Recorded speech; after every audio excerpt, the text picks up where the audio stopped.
Hai guys, hari ni aku nak buat video testimonial dekat customer-customer yang datang dekat Shopper. Kita nak tanya diorang sendiri apa pendapat diorang terhadap Shopper. So jom ikut aku.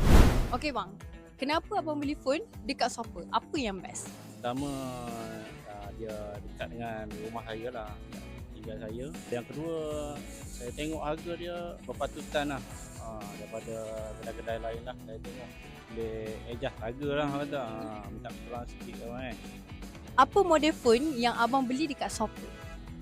Okay, telefon yang saya beli dekat Swiper, Redmi 13. Saya minat.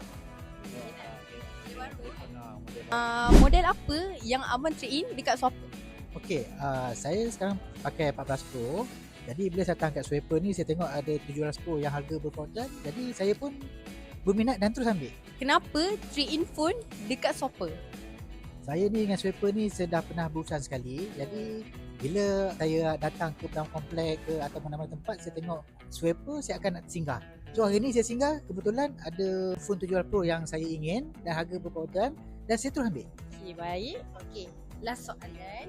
Lepas ni, target phone model apa pula nak beli dekat Swiper?